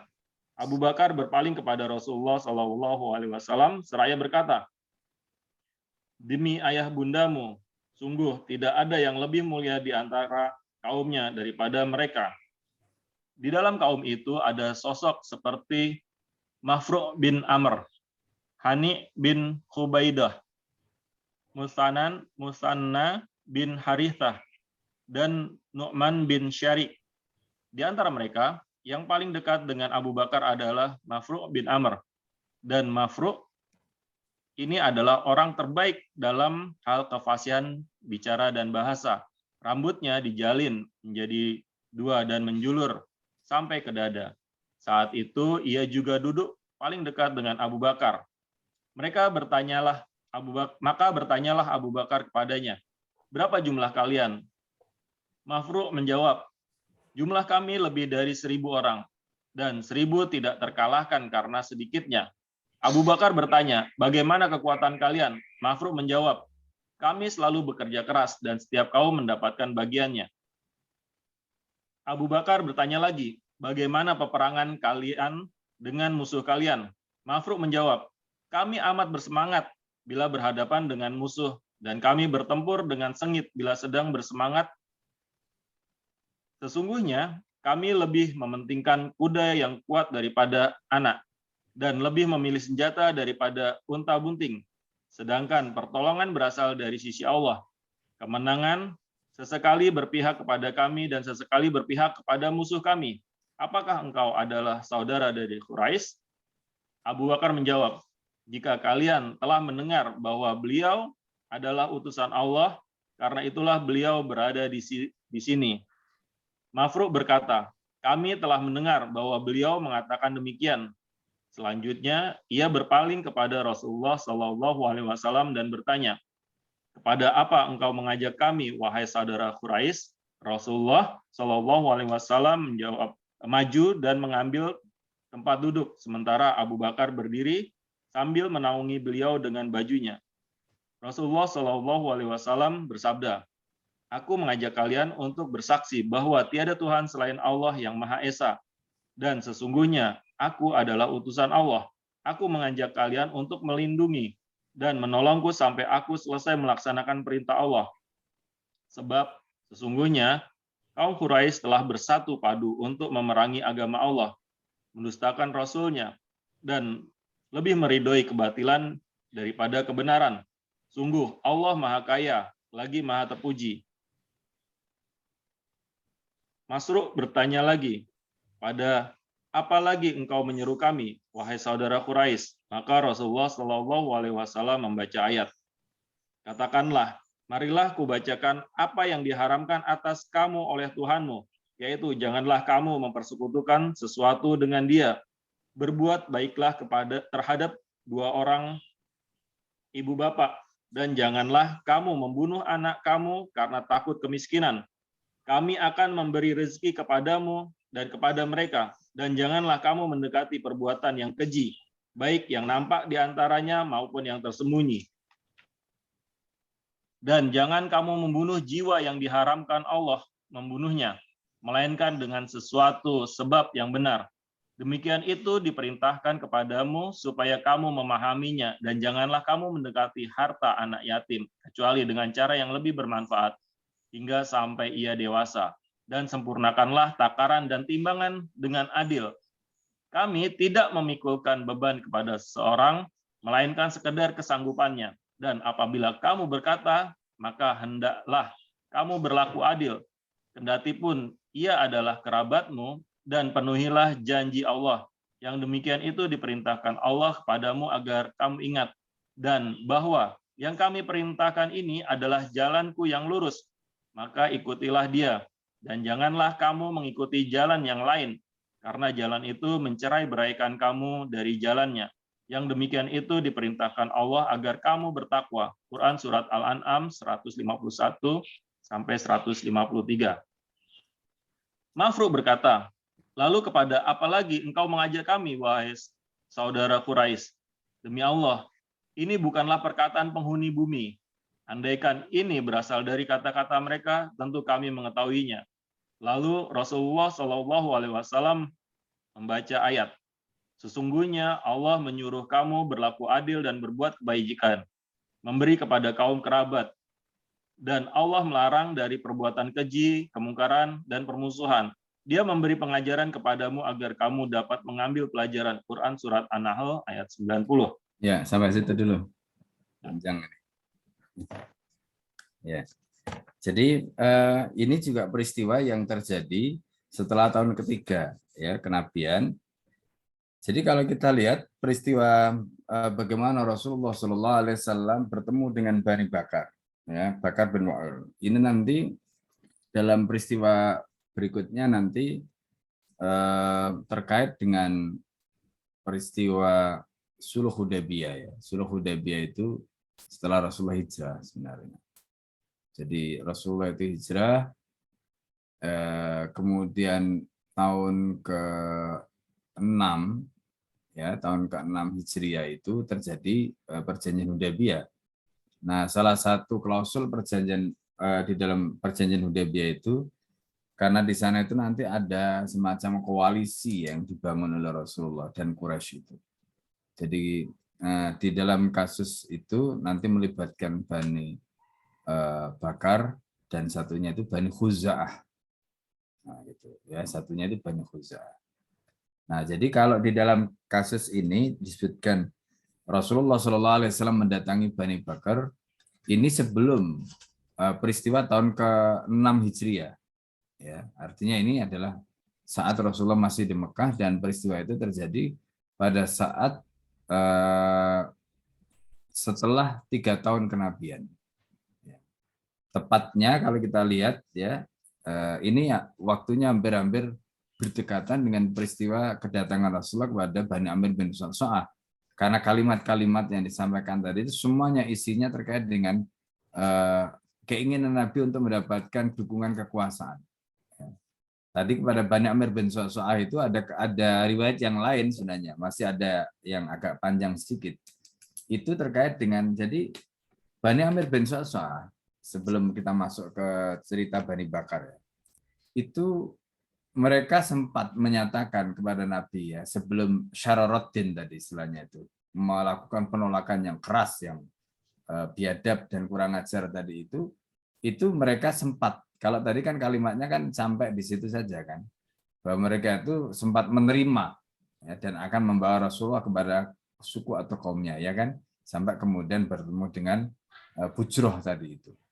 Nah, dalam konteks ini, Bani Amr bin Sa'sa'ah itu sempat menanyakan, ya, kalau nanti kami memberikan dukungan kepadamu, lalu apa yang akan kami dapatkan? Gitu. apakah kekuasaan setelahmu nanti akan diberikan pada kami? Nah, ini pertanyaan mereka kepada Rasulullah. Lalu apa jawaban Rasulullah? Nah, ini yang menarik. Ya. Rasulullah itu tidak mengatakan iya dan tidak. Rasulullah juga tidak menjanjikan. Ya. Rasulullah juga tidak menjanjikan. Nah, makanya ini nanti penting ya kalau kita bicara dalam konteks talabun nusrah. Talabun nusrah itu kan mencari dukungan politik.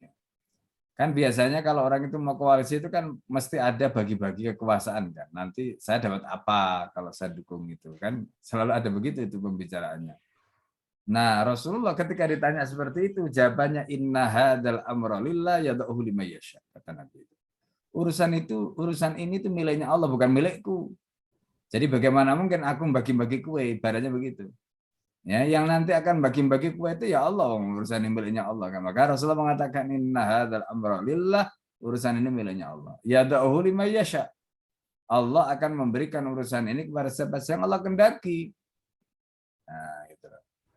Jadi itu jawaban Rasulullah kepada Bani Amir bin Sa'sa'a. Akhirnya kemudian mereka marah.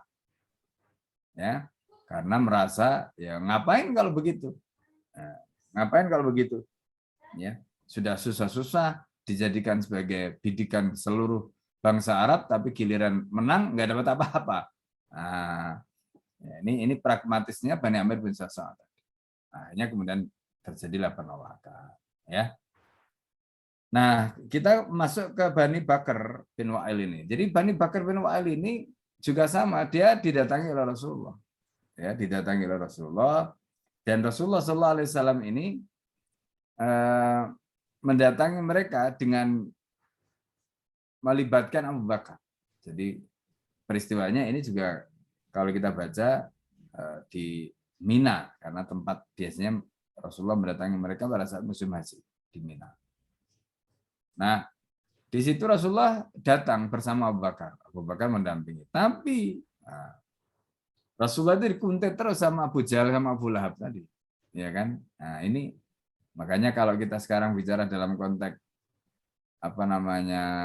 narasi ya kan opini itu kan kalau Bapak Ibu-ibu misalnya aktif di sosmed itu kan hampir setiap hari kan ada tagar nih sekarang ya kan kemarin waktu ramai arteria jalan tangkap arteria jalan ya kan itu terus Jabar tanpa PDIP itu kan tagar setiap hari. Nah terus mereka juga begitu akhirnya bikin tagar lagi. Nah, itu seperti itulah kira-kira kalau sekarang ya uslubnya, gayanya itu. Zaman dulu itu pada waktu Rasulullah berdakwah. Jadi Rasulullah nyampaikan apa nanti yang ngerusak ibarat kalau ini bangun istana pasir begitu ya, baru dibangun dan jadi. Nah, yang nyiram supaya istana ambruk ya Abu Jahal, Abu Lahab tadi di belakang itu. Gitu. Makanya kan tadi kita lihat di belakang itu Abu Lahab, Abu Jahal itu langsung mengatakan pada mereka jangan percaya kalian. Gitu. Itu orang nggak waras itu, dia bilang gitu. Omongannya meracau itu. Akhirnya terus Bani Bakar bin Wa'il mengatakan, oh iya kalau gitu. Kenapa kok tiba-tiba dia ngomong tentang Persia, tentang ini, tentang itu gitu kan. Padahal apa yang diomongkan Rasulullah itu kemudian terbukti. Ya kan? Kemudian terbukti. Bagaimana kemudian akhirnya Romawi dan Persia itu akhirnya takluk di tangan Rasulullah. Ini kan bahasa iman, cuma karena mereka nggak percaya. Karena mereka nggak percaya kepada Nabi, mereka nggak percaya kepada syariatnya sudah. Nah ini juga pelajaran bagi kita ya. Jadi kita itu sekarang ayat Al-Quran dan hadis Nabi itu kan udah luar biasa. Cerita tentang kembalinya kekuasaan Islam, cerita tentang ditaklukkannya Roma, setelah ditaklukkannya Konstantinopel, itu kan apa yang disebutkan dalam hadis Nabi itu kan disampaikan juga oleh Nabi pada saat Rasulullah menyampaikan itu kepada Bani Bakar bin Wa'il tadi. Tapi coba lihat sekarang hari ini. Ya kan? Mereka bukan hanya tidak percaya dengan apa yang disampaikan Nabi, tapi mereka berusaha untuk melemahkan hadis itu. Karena ini lebih dahsyat lagi. Mereka bukan tidak percaya, tapi mereka berusaha untuk menghapus hadis itu dengan mengatakan hadis palsu, hadis dhaif, macam-macam mereka berusaha. Sampai begitu. Padahal peristiwa ini sudah terbukti. Muhammad Al-Fatih berhasil menaklukkan Konstantinopel dan itu dinyatakan oleh Nabi 800 tahun sebelumnya. Ya kan, latuf tarhan al-Konstantini ala yadi rajulin fanamal amiru wa wal imal jaysh dalikal jaysh. Rasulullah menyatakan itu kan tahun 600. Dan peristiwa penaklukan Konstantinopel itu terjadi tahun 1453. Berarti berapa tahun? 800 tahun sebelumnya. Kan dahsyat sekali. Terus Rasulullah mengatakan, ya ketika itu Rasulullah mengatakan, Ayul Madinah ini satu tokoh awalan. Mana di antara dua kota yang akan ditaklukkan pertama kali? Ketika sahabat bertanya begitu, apa jawaban Rasulullah? Madinah itu Konstantinia, Madinah itu Herakl. Ya, Sumerum, kotanya Heraklius. Heraklius itu di Konstantinopel. Nah ini nanti ada kaitannya dengan kisah bagaimana setelah perang Tabuk ya Pak ya. Perang Tabuk itu terjadi pada tahun ke tahun ke-9 ya, perang Tabuk itu. Ya. Nah jadi setelah terjadi jadi perang Tabuk itu Rasulullah nggak jadi perang sampai di Tabuk saja, konsentrasi pasukan itu. Lalu kemudian Heraklius dengan tentaranya itu melihat pasukan Nabi Muhammad yang begitu dahsyat itu, mereka nggak berani. Akhirnya menarik mundur dari Suriah, dari Damaskus, dan seluruh wilayah Syam itu mereka tarik. Akhirnya kemudian pasukannya itu dibawa sampai ke Konstantin sana itu, ya. Dan makanya kemudian ada Romawi Timur, Romawi Barat itu. Romawi Timur itu Konstantinopel pusatnya, kemudian Romawi Barat itu Roma. Nah, itu yang disampaikan oleh Nabi, la tuftahan al-Konstantiniyah, bahwa Konstantinopel nanti akan ditaklukkan. Dan itu yang dikatakan tadi Madinah itu Herakl tadi itu. Madinah Herakl itu ya Konstantinopel itu. Kemudian yang kedua itu adalah Rom itu yang kedua. Nah, Konstantinopel sudah ditaklukkan, kotanya Heraklius sudah ditaklukkan. Nah, sekarang yang belum adalah kota Romawi, ya Roma, yang sekarang itu belum. Nah, jadi kalau yang pertama sudah menjadi kenyataan, nah tinggal yang kedua. Ya kan? Itu namanya kabar dari langit ya yang disampaikan oleh Rasulullah SAW. Nah, jadi ini ya seperti yang disampaikan Rasulullah kepada Bani Bakar bin Wa'il tadi. Jadi ketika Rasulullah menyampaikan pada Bani Bakar bin Wa'il, kemudian Abu Lahab, Abu Jahal bilang, jangan percaya itu omongan orang yang suka meracau, itu ya orang gila lah, orang ini. Nah, kemudian mereka mempercaya itu. Ya meski kemudian nanti akhirnya pada saat ya, tahun ke-6 ya, itu berbeda lagi peristiwanya. Nah, jadi ketika Rasulullah SAW mendatangi mereka, Rasulullah menanyakan lagi-lagi, yang ditanyakan adalah berapa kekuatan mereka dan seterusnya tadi. Itu tujuannya untuk mendapatkan dukungan dakwah, dukungan politik tadi ya.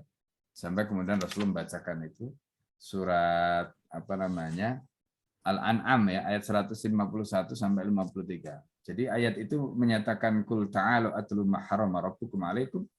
Jadi katakanlah ta'alu, mari ikuti atlu apa yang aku bacakan, ma harrama rabbukum, apa yang Tuhan kalian haramkan alaikum atas kalian, alla tusyriku bihi.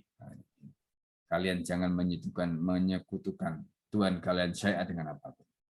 Wabil walidaini ihsana, dan hendaknya kalian melakukan ihsan kepada kedua orang tua kalian. Wala taqtulu auladakum min imlaq, kalian jangan membunuh anak-anak kalian karena ya takut miskin. Nah, itu enggak boleh. Kata Allah nahnu narzuqukum wa iyyahum.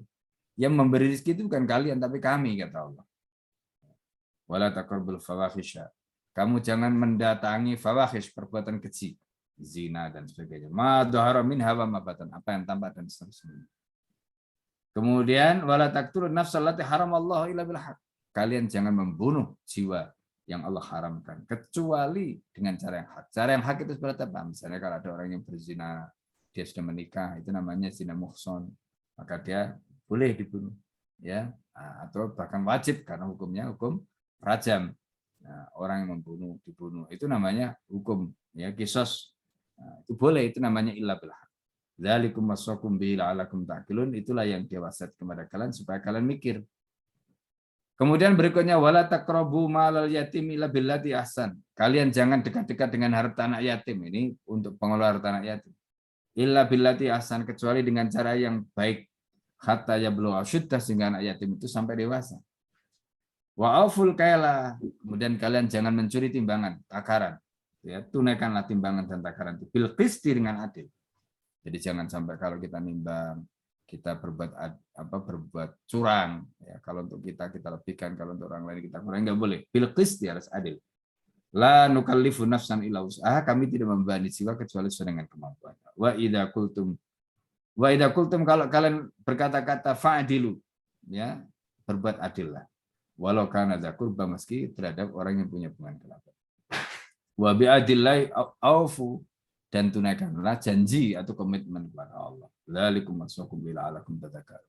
Nah, itu juga merupakan wasiat yang diwasiatkan supaya kalian tadzakkarun. Kemudian ayat yang tadi ya 153 wa anna hadza sirati mustaqima fattabi'u, kata Nabi. Ini adalah jalanku yang lurus, maka ikutilah. Wala tatabus subula. Kalian jangan ikut jalan-jalan itu, fatafarraqu bikum an sabili, sehingga kalian berpencar dari jalan. Ya, dzalikum wasaqum bihi la'allakum tattaqun, itu adalah apa yang telah diwasiatkan kepada kalian supaya kalian bertakwa. Nah, jadi ini ya ayat 151 sampai 53 yang disampaikan Rasulullah tadi kepada Masruq ya, ketika Masruq tadi itu bertanya ya, apa yang kau serukan ya kepada kami. Jadi yang pertama tadi itu kan Rasulullah mengajak ya, Rasulullah menyampaikan keputusan Allah ya untuk bersaksi ya, mengajak mereka agar bersaksi tidak ada Tuhan selain Allah ya kan. Kemudian menyatakan bahwa Rasulullah itu utusan Allah ya, dan seterusnya tadi. Kemudian bacakan surat Al-An'am 151, lalu yang terakhir tadi surat An-Nahl ayat 90. Baik. Mau diteruskan atau tanya jawab dulu, silakan karena ini panjang. Kalau ada pertanyaan silakan. Baik, buat teman-teman yang ingin bertanya, dipersilahkan langsung saja raise hand. Untuk yang ikhwan dan untuk yang akhwat dipersilahkan untuk menuliskan di kolom chat. Jadi dari awal tadi bagi yang mungkin baru belakangan masuk, bahwa kewajiban berhaji itu ternyata sudah memang ada sejak zaman Nabi Ibrahim dan berlanjut hingga Nabi Muhammad yang memberikan cara berhaji terakhir. Dan kemudian dimulai tahun ketiga kenabian, dakwah-dakwah sudah mulai terbuka kepada kabilah-kabilah, dan ibrah yang kita dapatkan dari beberapa kisah yaitu jangan tunda-tunda berbuat kebaikan atau beramal soleh, hijrahlah segera selagi ada waktu, sambutlah pahala yang Allah datangkan ke arahmu. Termasuk juga terjadinya kisah di Pasar Uqad, yaitu yang berada di dekat Taif. Tadi sudah disampaikan. Dan terakhir terkait dengan kisah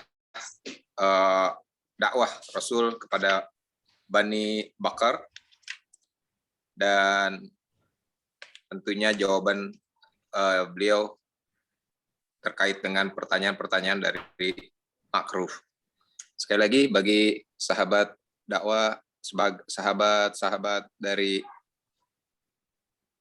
kisah Sirah Nabawi yang ingin bertanya, kami persilahkan.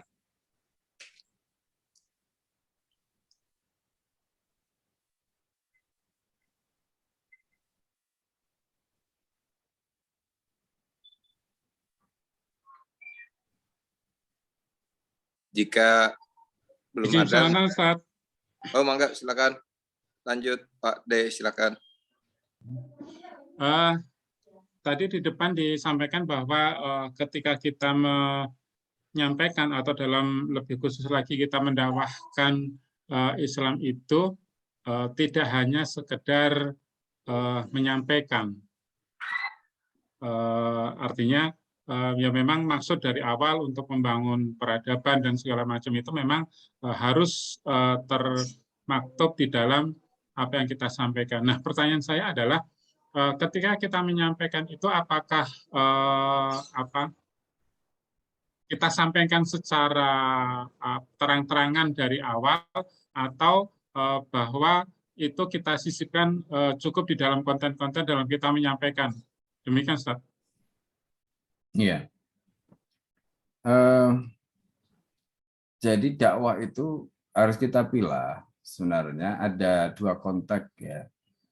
Ada konteks yang terkait dengan ajaran dan ada konteks yang terkait dengan langkah. Jadi kalau bicara dalam konteks ajaran, ajaran itu harus terbuka. Sampaikan terus terang apa adanya. Ya, jadi itu karena ini menyangkut visi, misi, tujuan gitu. Kalau itu nggak disampaikan secara terbuka, nanti orang tidak paham mau kemana. Ibarat dakwah itu kan sebenarnya orang sedang menyusuri jalan, orang sedang melangkah. Ketika menyusuri jalan-jalannya nggak jelas, ketika melangkah jalannya juga kabur, ya nanti bisa nyasar ke sana kemari. Akhirnya nggak sampai-sampai. Nah, karena itu pada konteks ini itu kita harus bedakan. Jadi kalau kita bicara soal ajaran ya harus jelas. Itulah yang tadi juga diantaranya dikatakan oleh Allah ya, yang dibacakan Rasulullah di dalam surat Al-An'am tadi. Jadi kan tadi kita di dalam surat Al-An'am ayat 153 tadi ya. Di kalimat itu kalimat 153 coba kita lihat ya. Wa anna hadza sirati mustaqimah. Itu surat Al-An'am 153. Wa anna hadza, dan sesungguhnya ini sirati, jalanku mustaqimah, lurus. Jadi kan tadi yang disampaikan Rasulullah kan terang-terangan, kamu jangan begitu ya. Kan misalnya sekarang Bapak Ibu-ibu sedang mendakwakan misalnya haramnya riba misalnya. Itu kan sama seperti yang disampaikan Nabi tadi. Itu ajaran, itu bukan sesuatu yang harus ditutup-tutupi. Ya, itu disampaikan apa adanya. Nah, itu bicara dalam konteks ajaran. Ya, makanya tadi disebutkan terang-terangan itu oleh Nabi. Tapi ketika bicara soal yang terkait dengan bagaimana prosesnya ya, artinya dalam hal ini terkait dengan jamaahnya, terkait dengan organisasinya, itu tidak harus disampaikan secara terbuka. Ya kan itu kan nanti soal kan gini, kadang-kadang ada orang itu yang bisa menerima gagasannya, tapi belum tentu cocok dengan organisasinya. Nah, dalam konteks dakwah ya tentu kita utamakan gagasannya. Ya, itu juga sekaligus untuk menguji keikhlasan kita. Ya kan? Jadi kalau kita dakwahnya itu ikhlas ya nggak apa-apa. Orang itu kita itu sudah bersyukur, orang itu menerima gagasan kita itu sudah bersyukur. Paling tidak kita dapat pahala. Ya, soal kemudian dia nggak mau ikut dalam gerakan dakwah tadi itu urusan dia, ya kan? Nggak usah dia dipaksa-paksa atau kemudian kita bakhil karena dia nggak mau ikut kita, lalu kemudian kita nggak dakwah kepada dia, nggak begitu. Ya, makanya tadi kita sampaikan dalam perkara yang terkait dengan gagasan terbuka, sampaikan terbuka apa adanya. Ya, tapi ketika bicara dalam konteks gerakan, dalam konteks jamaah, dalam konteks, nah itu memang lebih istilahnya itu hati-hati ya, baru orang-orang yang kira-kira dia bisa menerima, kemudian nanti kita ajak. Kalau nggak mau ya nggak apa-apa, sekedar gagasannya dia mau menerima nggak apa-apa, itu sudah dapat pahala gitu. Makanya di dalam hadis Nabi itu kan yang disebutkan nadarallahu abdan sami'a maqalati fawa'aha fa'ataka ma sami'a. Orang itu sudah mau mendengar apa yang kita sampaikan, terus dia hayati, dia hafalkan, dia sampaikan lagi, itu kita sudah dapat pahala. Kita berhasil menyampaikan sesuatu kepada orang lain itu kemudian ikut kita sudah dapat pahala. Bahkan kata Nabi, la yahdillahu bika rajulan khairun laka min khumurin nu'am min andatul asyams wal qamar. Kalau kamu bisa memberikan petunjuk orang ya kepada seorang yang asalnya katakanlah bergelimang dalam riba, terus akhirnya dia meninggalkan riba, itu kita sudah dapat pahala yang luar biasa. Melebihi terbitnya matahari dan bulan, melebihi unta merah kata Nabi. Ya, unta merah itu kalau zaman sekarang ya kira-kira Lamborghini, Ferrari lah gitu. Jadi itu konteks yang terkait dengan gagasan. Tapi ketika bicara soal misalnya isinya tadi ini siapa membawa dan sebagainya, nah itu kadang-kadang ada orang yang cocok nggak cocok. ada mungkin masalah person, ada mungkin masalah, nah gitu loh. Ya, jadi karena itu ya kita harus istilahnya itu tetap aja proporsional. Dakwah itu ya menyampaikan gagasan, ketika dia sudah mau menerima gagasannya, baru nanti tahapan berikutnya, langkahnya apa. Kalau dia mau, ya misalnya sampai pada tadi itu harus ikut di dalam gerbong tadi, ya alhamdulillah. Kalau enggak juga enggak apa-apa gitu loh. Jelas ya, Pak De ya? Jelas, Ustaz. Syukran. Baik, terima kasih Pak De dengan pertanyaannya. Mungkin juga banyak yang terwakili dengan pertanyaan barusan. Ya, insya Allah menjadi pencerahan buat kita semua bahwa dakwah itu memang butuh secara ajaran terbuka, tapi juga butuh siasat pada saat kita memang harus menyampaikan dalam konteks lain ya terkait jamaah, komunitas maupun organisasinya. Dan selanjutnya dipersilakan pada rekan-rekan yang ingin bertanya. Sekali lagi kepada Ikhwan boleh langsung raise hand dan open mic dan open kamera, dan kepada Ahwat dipersilakan untuk menuliskan di kolom chat. Sampai saat ini belum ada masuk di kolom chat. Kalau tidak ada, mungkin saya ingin mewakili bertanya Ustaz terkait dengan menarik pada saat ternyata Rasulullah juga pernah gitu ya, kasar ataupun menghardik ya di saat memang tepat dan di saat kondisinya tepat.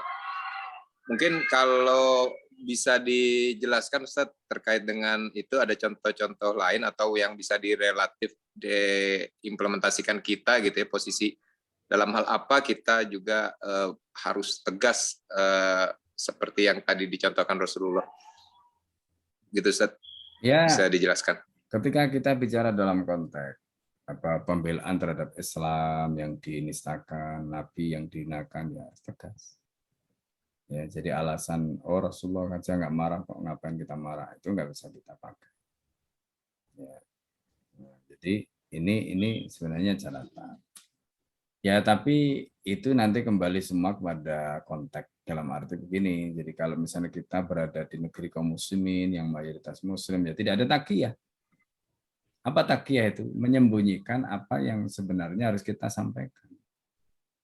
Tapi kalau kita berada di wilayah negara kafir seperti negara barat dan sebagainya yang mereka itu mayoritas, kemudian posisi kita itu lemah, memang hal-hal seperti ini itu memang dalam tanda petik itu beresiko dan sensitif. Ya, misalnya kalau kita lihat di saya misalnya di Australia, di Australia itu kita lihat juga, misalnya kalau di Sydney mungkin agak mereka orang-orang non-Muslim itu agak takut karena komunitas Muslim, terutama orang Libanon itu kuat. Gitu. Mereka hampir menguasai berbagai lini, termasuk juga gangster itu mereka kuasai. Tapi kalau kita di Melbourne misalnya, itu lemah posisi orang Islam. Ya, atau misalnya mungkin di wilayah lain itu lemah posisi umat Islam. Nah, dalam posisi seperti itu kan beda. Nah, makanya kemudian berlaku kaidah tadi. La taqiyata fi daril Islam wala fi biladil muslimin. Jadi taqiyah artinya menyembunyikan apa yang harusnya kita sampaikan itu tidak boleh dilakukan di negeri kaum muslimin. Misalnya seperti di Indonesia. Ya, kita kemudian melakukan taqiyah. Padahal Rasulullah ini dihinakan. Islam dihujat kayak begitu. Kita taqiyah. Menyembunyikan apa yang seharusnya kita sampaikan. Enggak boleh. Karena di sini posisi kita itu hidup di dalam bilad Islam. Tapi kalau kita di negara kafir seperti tadi yang bukan bilad Islam, ya memang nggak apa-apa. Ya karena posisinya lemah. Nah itulah yang ditunjukkan Rasulullah ketika di Mekah. Gitu. Ya, sementara di Madinah garang Nabi itu. Tegas. Ya, jelas ya? Baik Ustaz, jelas insya Allah. Sudah 5 menit menuju waktu kita harus tutup. Silakan Ustadz disimpulkan dan ditutup dengan doa. Ya, insya Allah banyak pelajaran yang sudah bisa kita ambil ya dari beberapa riwayat yang tadi kita bacakan. Sekali lagi mengisi apa yang sudah pernah kita pelajari, intinya semuanya tadi membahas tentang dakwah, ya kan, dakwah, dan lebih khusus lagi dakwah yang dilakukan Rasulullah secara terbuka. Dan itu kalau kita baca dalam riwayat tadi itu lebih pasnya adalah setelah 3 tahun kenabian Rasulullah SAW, ya, termasuk beberapa riwayat tadi yang kita lihat.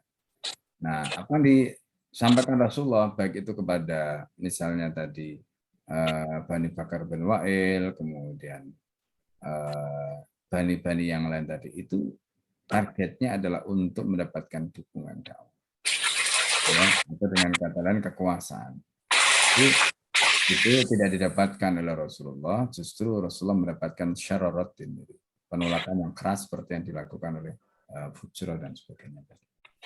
Nah, karena itu ini juga sekaligus menjadi catatan kita bahwa hukum yang dilakukan Rasulullah tadi itu menunjukkan wajib. Kalau nggak wajib kan Rasulullah sedang hentikan itu. Jadi itu sekaligus menunjukkan wajib. Karena wajib maka apapun yang terjadi jalankan terus. Ya kita juga begitu. Kadang-kadang mungkin ketika kita menyampaikan amar ma'ruf nahi munkar, terus misalnya ada yang ngebully, ada yang ini itu macam-macam, udah jalan terus itu. Nah, yang kita ubah itu bukan yang kita ubah itu uslubnya saja, caranya saja. Nah, jadi supaya orang kemudian bisa menerima. Ya, tapi jangan sampai yang wajib jadi ditinggalkan gara-gara ada penolakan, nggak boleh. Karena itu kewajiban. Ya. Nah, itu pelajaran pentingnya. Ya, semoga ini bisa menjadi pelajaran bagi semua ya. Dan tentu yang lain-lain tadi banyak sekali yang kita sudah singgung ya terkait dengan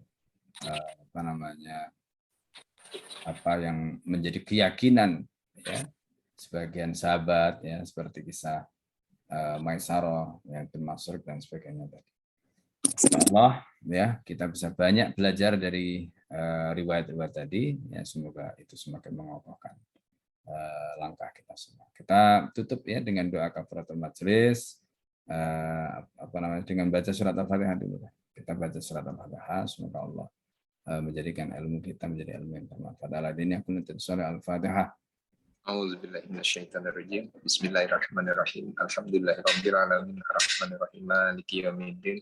Iyyaka na'budu wa iyyaka nasta'in ihdinas siratal mustaqim siratal ladzina an'amta 'alaihim ghairil maghdubi alaihim waladdallin.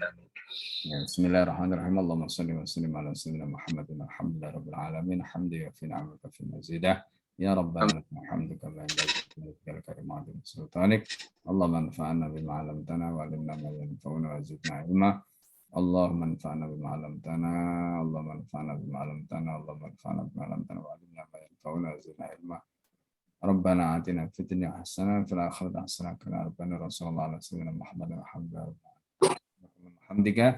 Asyhadu an la ilaha illa anta astaghfiruka wa atubu ilaik. Assalamualaikum warahmatullahi wabarakatuh. Waalaikumsalam warahmatullahi wabarakatuh. Demikian teman-teman semua, para sahabat kajian Sirah Nabawi yang Allah rahmati. Insya Allah kita jumpa lagi pekan depan di waktu yang sama